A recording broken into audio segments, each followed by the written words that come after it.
I'm also recording because Christina, I saw you were asking for the Zoom link as well. And Stephanie had asked for it. So, and Nan had asked for it. So if you all end up watching this later, then you can, oh, there's Christina. Bye, Dawson. Love you. Okay, back and forth. Awesome. So if you're watching this later on our YouTube link or in the Aroma Freedom group, just know I'm really glad you're here. Hi, Christina. Hi. Welcome. Look, the difference between Phoenix weather and your weather is I don't wear a jacket. Well, I have a jacket. I just don't have it on right now. Yeah, it's cold here. I know. And you told me last time we chatted, it gets really cold in your house too. So, Yep. so always have a jacket. That's awesome. That's awesome. Well, I'm glad you are joining tonight. Thanks for being on live. I know April was trying to join a minute ago, so I'm going to see if she, I might just send her a quick text so she doesn't miss out in case she's having dinner or something. We moved our time back 30 minutes because we knew, I knew so many of you were just from Arizona, were rushing home from dinner or from work. So let me write to her really quickly. All right. We are in Zoom now. If you can join. I know Barb Nelson was on last week too, so she might see this on Facebook and come join as well. But we are going to dive into the book tonight. I brought a few extra resources. Of course, they're not in front of me at the moment because I put them somewhere. But we're going to start right at the very beginning. And remember, I told you, even if you don't have the book, that's okay. There's also a workbook that's super easy to download, and we'll go through that so that it kind of gives you, sort of the guidelines for what she's talking about in the book. The workbook kind of acts as how should I say, like a reading check, right? Like back in school when you need it, it's called close reading for those people who are education majors like me, where you fill in the blanks of words that she's used in her actual book. So one of the things that she talks about is between pages 13 and 16 is our unresolved emotional experiences. And I just think that's super important. And it's funny because it's just this tiny little book, but there's so much good depth to what she's kind of presenting. It's almost like she gets it started and then allows the participant to sort of dive in more deeply. So she talks about multidimensional humanness, comprised of, at the bottom of page 13, your body, your mind and soul, and your spirit. And she connects mind and soul. I always think it's interesting to think about our mental and emotional realm, but also our will, our emotions, and our thoughts are also incorporated in that. And then spirit is that third section about being connected to a higher power. Some people refer to that as God. I come from a Christian worldview, so I perceive that as a trinity of sorts from my upbringing. But sometimes people even refer to that as the still small voice of a spirit that leads us into good paths. But how would you, I love that she puts this out here in the workbook. She said, how would you define emotions? Like if you think about being that we are multidimensional and that our emotional experiences are recorded in our DNA, that remain there as live programming until they are dealt with. They are stored in our body until we address them so that they will be properly filed. How do you define emotions then? What does that look like to you?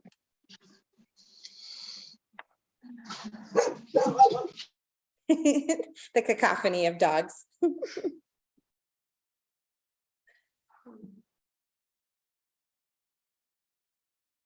Aw, she's trying to keep it quiet. That's okay. So to me, emotions have always been the way I feel, right? Like a description of the way I feel. And sometimes, and there are two definitions that she gives on page 14. One is, she says, any of the feelings of joy, sorrow, fear, hate, or love. So that sense that we have, the feeling that we're holding on to. And then the second part of the definition is any strong agitation of the feelings actuated. So putting those in action by experiencing love, experiencing hate, fear, and usually accompanied by certain physiological changes. I used to talk about these when I taught speech, because so many times when you ask a student to give a speech, what happens? Your hands get clammy, your heart starts beating faster. You think about, you start kind of ruminating on what it's going to be like to stand in front of the class. Sometimes people feel like they have to throw up. I mean, our body responds to emotions that we're feeling at the time. And so, noting really, really intently that emotions can cause physiological changes, can upset the regular balance of our body, right? The homeostasis, as it were, and that perfect balance that our body is supposed to be in. And so if you think about a time when you felt really scared or afraid, what kinds of things happened for you during those times? And you know me, if you want to write them down, you can write them down. If you want to come live, you can come live. If you want to put them in the chat, that's great too. If you're seeing this on replay and you want to send me a note on Facebook, send me a note. But just making sure we're tapped into that. So many times we can disconnect from our emotions because we don't like how it feels. We avoid it. We don't want to feel that same thing again. So what kinds of physical responses do you have when you feel scared, for example? My digestive system is destroyed from anxiety and stress. Yeah. Good way to say it. Totally good. And for the first time in my life, I started getting high blood pressure. Yep. Our body will respond, right? Your body is responding to that. Yep, for sure. And I've read a lot. The Holistic Psychologist on Instagram, I think, has been a really helpful resource for so many people. Her book is called Doing the Work, something like that, Doing the Work. But she talks about the dysregulation of our nervous system too, and how that impacts when our nervous system is out of whack and we're stuck in that fight or flight mode, and that anxiety is high, then we don't have the proper regulation that we need, that we could have over how our emotions are affecting our bodies. So and I also want to qualify this by saying too, we're also not trying to get rid of the bad emotions. That's never the goal. Acknowledging them, acknowledging that you feel anxious in this particular situation would be a different experience than feeling anxious all the time. You can almost compartmentalize it and separate the feeling from the action that's taking place or what your body's doing when you pull back and take sort of a bird's eye view at it. And so on pages 15 and 16, she talks more about the times when we had those experiences as children, right? And the Kaiser study, the CDC Kaiser Permanente study is about the adverse childhood experiences. And this was conducted between 1995 to 1997, when 17,000 health maintenance organization members from Southern California received physical exams and completed confidential surveys regarding their childhood experiences, that 67% of the adults that were surveyed had experienced at least one adverse childhood experience. So maltreatment, like physical abuse, sexual abuse, psychological and emotional abuse, physical neglect, emotional neglect, medical and dental neglect, educational neglect, inadequate supervision, exposure to violent environments. And when I read that list, I think to myself, I grew up in a really pretty balanced home. My parents were counselors. I mean, we got a lot of therapy for free growing up because they were going through their program at the time, and they were both teachers. So we were constantly molded and shaped, right? But I still found myself in a toxic relationship in my 20s that was not healthy, and that I subjected myself to based on old wounds that hadn't completely healed. So I also qualify this by saying it may seem like everything was fine on the outside, but what is it that triggers us to kind of tap into those old patterns? And you've heard this people say this too. If there's generational trauma, if something happened to a family member, a parent or an aunt, or, somebody else in your life, that generational trauma can be passed forward, like to your grandmother, can be passed forward through the replication of that DNA to really impact you in this particular time and space as well. So there's a lot to uncover there. Obviously, childhood trauma requires some good heavy duty therapy, and there's really qualified people there to sort of dig through processes that may be helpful to you. What I get to do in Aroma Freedom and bringing you this information is really give you sort of that overview. And then if you choose to okay, what was it? What was that first event? We can dig in that with Aroma Freedom a little bit, with trauma release, memory release stuff that we can do with Aroma Freedom.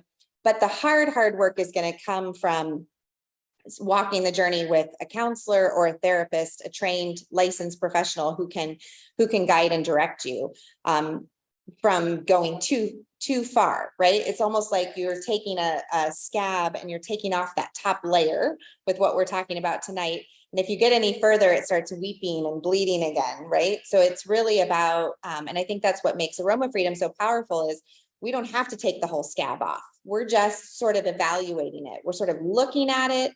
We're examining what it's doing right now, if it's healing around the edges, I remember looking at, this is disgusting. I remember looking at scabs when I was a little girl and being like, oh, that dark colored spot there, I bet it's still bloody in there, right? And you could pick off the outside where it was less bloody, but then you could always find that deeper part where it would get gross. Okay, I've gone far enough. I've been at the doctor's office today with my son getting his high school physical done, and so I'm all about gross stuff today. Let me just tell you, I might have dry heaved a couple times in the doctor's office with my 16-year-old. Okay, so that emotional physiological connection is super important. If you choose to, you can the things that she asks in the workbook will help sort of dive in a little more deeply, like emotions associated with those memories, your earliest childhood memories, what emotions you felt, connecting to them, but not becoming them, I think is the most powerful thing I can say is, and I've learned too in my work with Aroma Freedom, emotions are like waves. They come and hit the shore, and then they recede. So let the emotions come, let the tears come, let the feelings come, but also recognize that they will recede and not remain so overpowering for a really long time, because I think that image can sometimes help us qualify how we're feeling in the moment as well. Anything else about childhood, feelings, emotions that you want to bring out? April, I see that you're joining. Your connection is in and out, so I'll keep adding you as we need to, but I'm glad you're here. Yeah, my complex regional pain syndrome has me stuck in that fight or flight, and I've been using the Aroma Freedom to relay the new, revisit, like the session I had with Dr. Perkis, I think was a real breakthrough. I didn't have a pain flare when I went hiking after. It was amazing. It's the first time ever. Yep. Yeah, and being able to record how powerful that felt, how you felt in the moment too, because that was also a physiological response as well, right? To not have to have the absence of pain, to be able to walk freely, to be able to walk with strength, to be able to walk with determination, with confidence, right? Like if you start to replace those old physiological responses of pain and suffering, and another feeling could be just self, unworthiness or whatever it is, kind of that, whatever. Well, I was suicidal, so it And you flip it, right? You flip it Yeah. and you go, this is how I felt on the walk when I chose to work through it so that I could do this hiking. That's really Yeah, powerful. that nervous system reaction to the physical stimuli didn't happen. Yep. I'm really glad you brought that out. Thanks for sharing that, It's Christina. amazing how the more I learn, and I mean, that was such a traumatic event. It reprogrammed my entire central nervous system. Yeah. It's incredible that can happen. Yeah. But it does. Yeah. And Well, so many people never get out of it. Yeah. And Well, and I forget what I was reading this week, but the neuroplasticity of our brain, right? Like I think about how moldable our brain is truly. Like it's not a finite, sorry, this is the dog's. Oh, well, that's all we're going to get out of him. He usually has this weird coughing fit that he does. We don't know why, but he's fine-ish. Just sounds terrible. But again, how do you, the neuroplasticity of your brain, how do you choose consistently to rewire old patterns of thinking so that you can spiral out of it rather than back into it as well. So I think that's super powerful. Yeah. And I think the aroma was able to help me get into those places that were locked off. Yep. To reopen them and then heal that area of the brain. I think that, I hope, yeah. I believe that is possible. Yep. And is exactly happening. Yeah. And with consistent reminders of that, even in current trauma, you can still access that positive response from your brain and then from your body as well, vice versa, and let them talk to each other like with a normal connection rather than a stressed connection. Awesome. Right. And combining the aroma, like with Brandon Barber teaching the protocols. And like he said tonight, even if you just do it once a week and celebrate it, and then I believe I can reinforce that activity with the aroma to really lay it deep in the brain. Yep.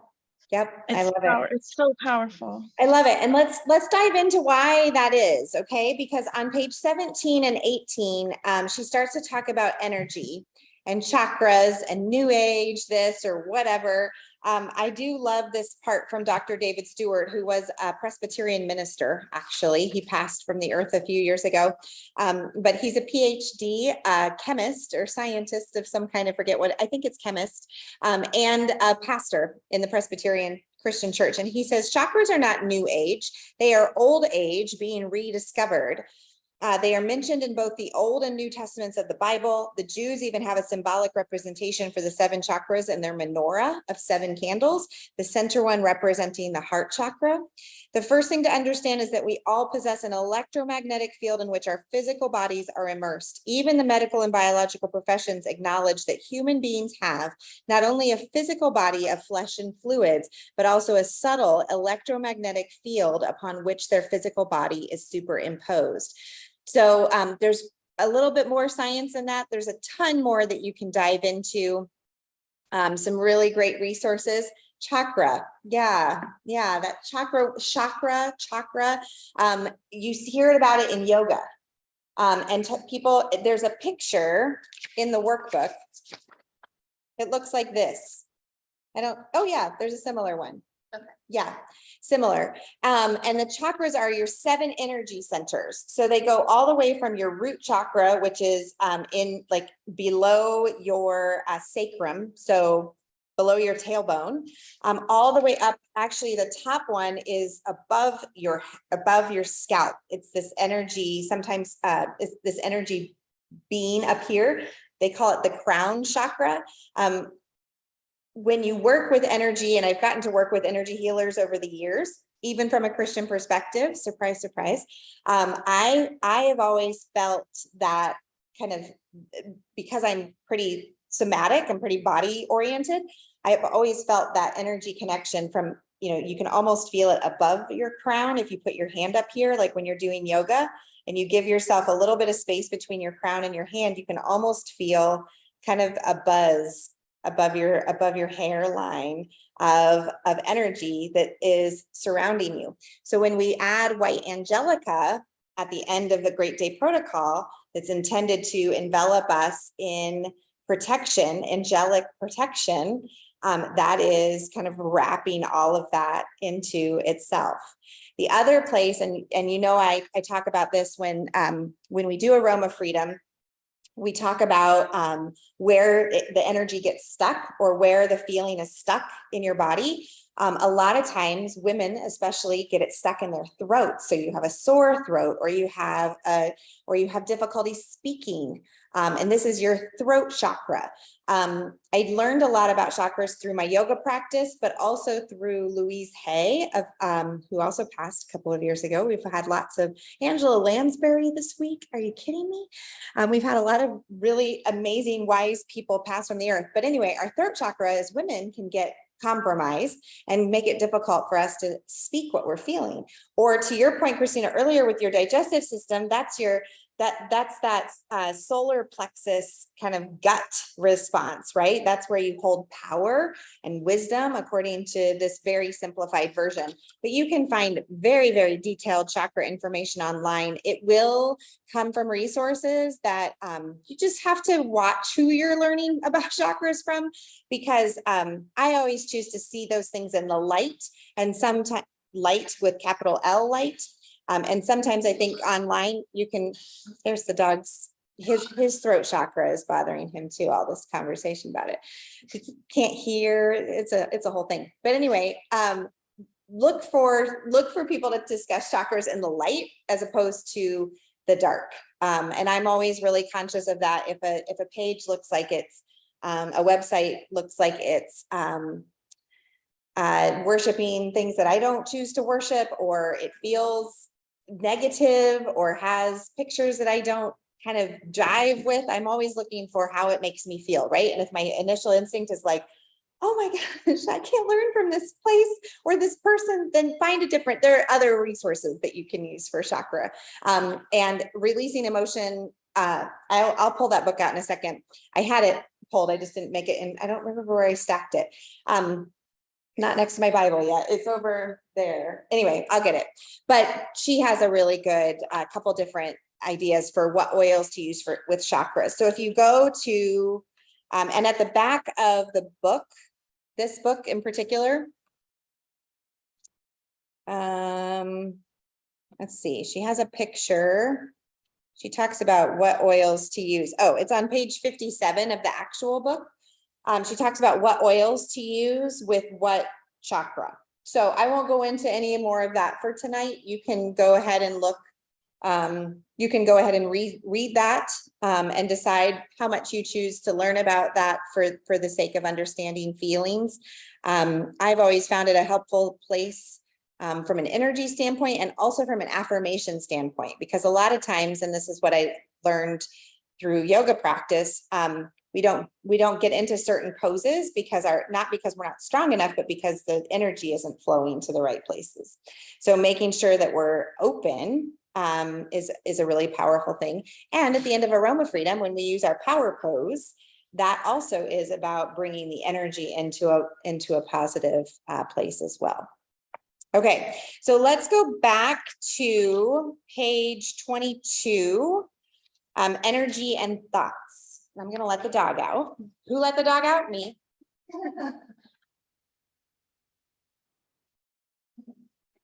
Diaper. Has a weird cough. It's a thing. I'm going to grab my books while I'm up.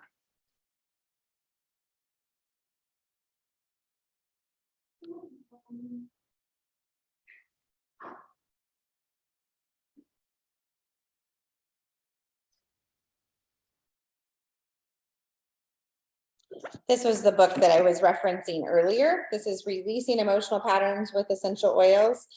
This chiropractor is actually in Carlsbad, California, where my parents spend most of their time now, and they get to see her. So that's pretty cool. There's a lot of really great resources in here, including information on muscle testing and what oils to use when you have oils or when you have feelings stuck in certain parts of your body.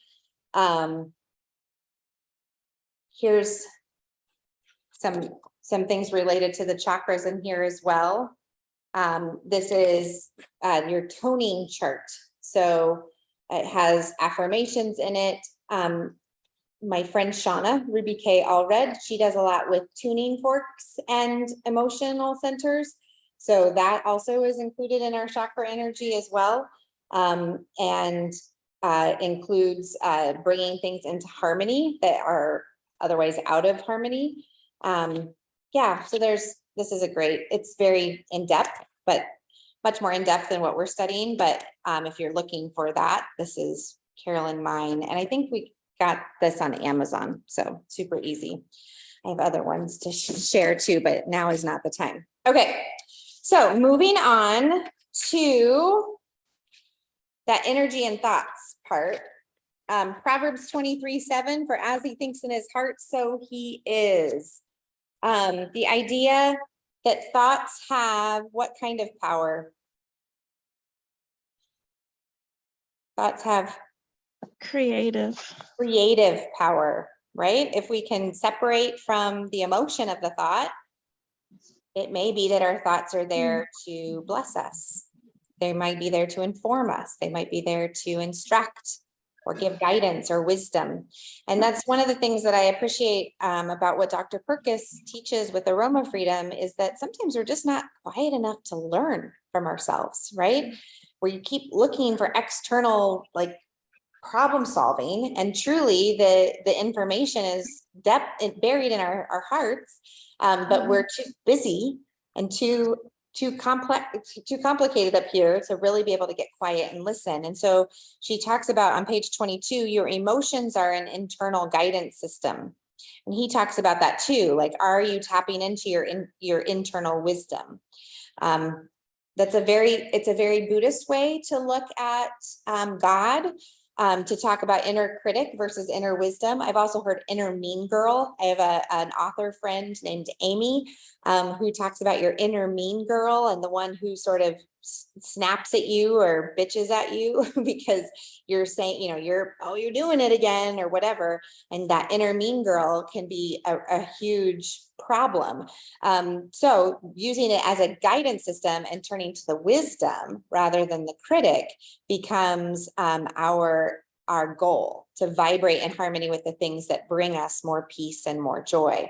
That's one of the things I'm working on I'm going to do a 3-day session at the beginning of November, all about the holidays, because our inner critic can be like, well, I didn't get my decorations up. I haven't bought my Christmas gifts yet.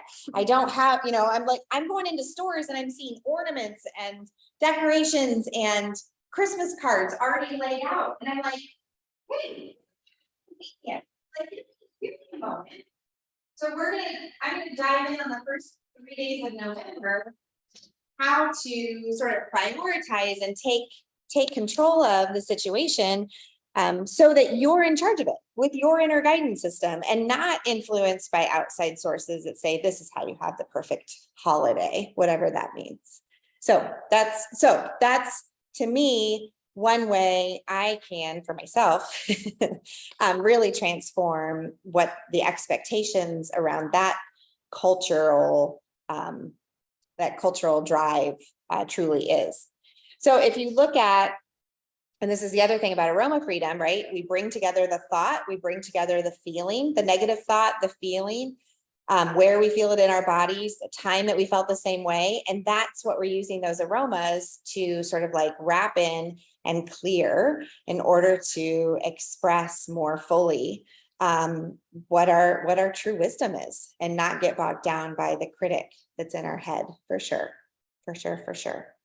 So on page 23, she writes, your emotions are gifts that enable you to see what your thought life is like. So if you did download the workbook, that number on page 16 in your workbook, your emotions are gifts that enable you to see what your thought life is like. So those gifts enable you to evaluate your thought life. to me, that is separating even more, right? So Christina, going back to your experience of releasing the old trauma that allowed you to walk forward pain-free and hike is separating that who you are pain-free is not who you have to continue, who you were. So being able to take that even further into your healing and into the protocols that you're practicing to be intentional about living each and every day, and putting to rest the suicidal ideations or the sort of that when those crop up, right? Yeah, for sure. I also love this on page 23. She says, your conscious mind is logical. It reasons, performs critical thinking, formulates plans. It is our will, but your subconscious mind never sleeps. It works 24 hours a day, 7 days a week. And this is where your beliefs, habits, emotions, and intuition reside. So our conscious mind is here, and that being in a house full of teenagers, y'all know that this isn't fully developed until 25 or 26. And so, yeah, so you think about how mushy this part is for teens, having worked with them, growing through my 20s, and now raising them. This part is still developing, and yet our as adults, we have a reasoning brain, but we let our subconscious take over. So our feelings take over. That's why we have road rage, because we know what the rules of the road are. But when somebody cuts us off, we want to make sure that they know how angry we are about it. So that would be my example for why and how that works. And how to release that sort of repetitive opportunity, that repetitiveness that we have of the negative, spinning around the negative things that happen. I don't get this right 100% of the time. Can I just say, this isn't something that I aspire to be more really calm and patient, but it's not always easy. It's not always easy. Nope. So okay. Where dreams come in? Dreams? Yeah, where she says your subconscious mind never sleeps. It works 24 hours a day. When I worked with a coach before, and I started having weird dreams working with her as we worked through things. And she would say, let's look at what this means back, where in your childhood or early adult life did you experience those same emotions? And then we could work through it. Yep. Yeah, and paying attention to those little messages that come up. Or even in Aroma Freedom, and this may not, because you've been doing the work for a while now, Christina, this may not be an issue for you, but April, you're a little bit newer, and I have Hannah here as well. I think sometimes people freak out when I get to the part that says, now drift back in your mind's eye to a time when you felt the same way, because they're like, what do you mean? You want me to think of a time? Did I, and it's just, it's not anything specific. It can literally be something that you created. It could be a dream, or it could be it'll be something that doesn't seem to make sense at first. I had somebody tell me one time at the beginning of an Aroma Freedom session, she's like, well, that's not a good enough memory. And I'm like, who says it's not good enough? They don't have to be traumatic memories to have held on to something from that, that still impacts you even into today as well. Speaking of, there's my daughter, 19, not 26 yet. Okay. All right. And being aware, Dr. Barry Gordon, a neurologist, states we are aware of a tiny fraction of the thinking that goes on in our minds, and we can control only a tiny part of even our conscious minds or conscious thoughts. The vast majority of our thinking efforts goes on subconsciously. Only 1 or 2 of these thoughts are likely to breach into consciousness at a time. Slips of the tongue and accidental actions offer glimpses of our unfiltered subconscious mental life. So Christina, that goes after kind of what you were saying about dreams. That, again, one of the practices of the artist's way, which is a journaling process, is to wake up right away and write morning pages. And you write down, what did you dream about? What came into your mind? How, spend those first 10 or 15 minutes. I'm the type of person, once I open my eyes, I'm going with the day. But the practice is to sort of take captive some of those thoughts that you wake up with and let them out right away so that you don't dwell on them throughout the day. Awesome. Awesome. Awesome. And on page 17 of the workbook, she says, there was a time when I would look in the mirror and all I could see were my imperfections, dark circles around my eyes, a nose that is too big, the wrong color of eyes, imperfect posture, and so on. I was very critical of myself and felt badly each time I looked at myself. And so thinking about toxic thoughts that can damage the current situation, how do we look at ourselves in the mirror, and why specifically has Aroma Freedom been structured with an affirmation at the end that requires you to stand in a power pose, to say an affirmation, to put on your anchoring oil to help kind of ground you into a new thought and remove the toxic thought on purpose from your perception or from your conscious mind. I once heard a statistic that if we tell ourselves 20,000 messages a day, oh, I don't look good in these pants. Oh, I didn't wash my hair today. I didn't fix my makeup, but I forgot to put on lipstick. We tell ourselves all these negative thoughts. 80% of the things that we're telling ourselves are negative. I would gather for a lot of people, it's 90%. Like, we rarely give ourselves compliments or look at what we are doing right or what we are proud of or accomplishing as well. And so on page 26, she writes, the longer negative thoughts are present, the more active they become until they influence every decision, word, and action that you make. Your life can fall into a cycle of failing and accepting our failures as our lot in life. And that goes into the words that we're speaking to ourselves aloud. Like, one of the things I've been working on with my daughter, without telling her that I'm working on it with her, is she hasn't been feeling well lately, but she'll say, I'm dying. And I'm like, you're not actually, like, let's be clear. Like, we don't want to speak I'm dying over you as your first year in college. I'm like, as a mom, I'm like, oh my gosh, meningitis. Like, she's not, but like but her exasperation is I'm dying. And it's like, you don't feel well is not the same thing as dying. So what can you speak over yourself that's going, I don't feel well and I need to rest, is a whole other kind of acceptable sort of lament of our heart and soul and spirit, right? Like, I'm recognizing that I'm exhausted, that I'm pushing myself, that I'm studying a lot, I'm training, that she is, whatever. And so I'm exhausted is a way different speaking into existence than I'm dying. But we say those euphemisms, not even euphemisms, because that would be making it light, but we say those really exaggerated things in our society in order to sort of make ourselves feel better, but it's actually doing the opposite. It's actually kind of bringing that into our lives instead of reversing it. So the impact of toxic thinking and emotions can impact your physical body. So there's lots of examples here. The digestive thing is on here. Having a headache when you experience stress, increasing respiration heart rate when you're frightened, inhibiting proper function of bodily system, suppressing your immune system. Why do people get sick at the holidays? Not just because they're out with other people, but because they're pushing themselves too hard. And so their bodies shut down. My senior year of high school, my mom will always remind me, I was singing in the choir, doing holiday performances. I was playing on the basketball team.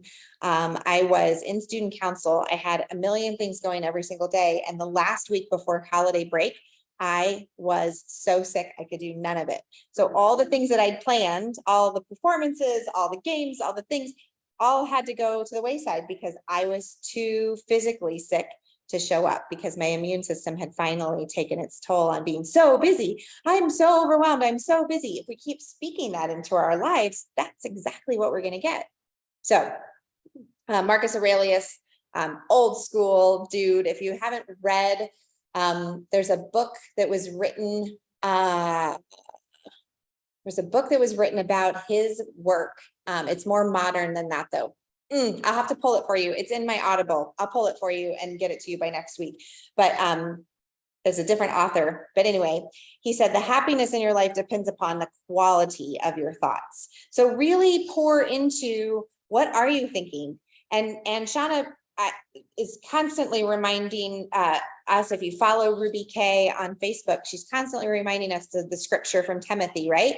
Like, take captive your thoughts. Take captive your thoughts. You don't have to remove them. You don't have to erase them. You don't have to wish them away, but take captive and examine it for what it is. Pull it out of the air like the mosquitoes that we're catching right now and be like, hey, this is not okay. Like, I don't deserve to speak to myself this way. I don't choose to bring any more of this dying vibe around me when I'm feeling just exhausted. I'm going to get really clear about what I am thinking, what I am feeling, what my body is experiencing. I'm going to stay connected to it. I'm going to use my aromas. I'm going to use my protocols. I'm going to use my habits to help stay on track, because I know the result is pain-free in so many ways. Christina, you have a physical example, but sometimes it's emotional release that happens as well. So releasing those thoughts. And I did want, this book got a lot of flack, and I don't even know if it's available anywhere, but it's written, I heard Robert Tennyson Stevens share about conscious language. The book is called My Word Made Flesh. I am not sure where it's sold. Marcella von Harding is the co-author on it. It got a lot of flack because it does talk about some new agey sort of things, but to me, these are my colors. Like, I like this vibe. It's not dark and dangerous to me. So I read it with eyes of a Christian. So I'll just, that's how I choose to look at it.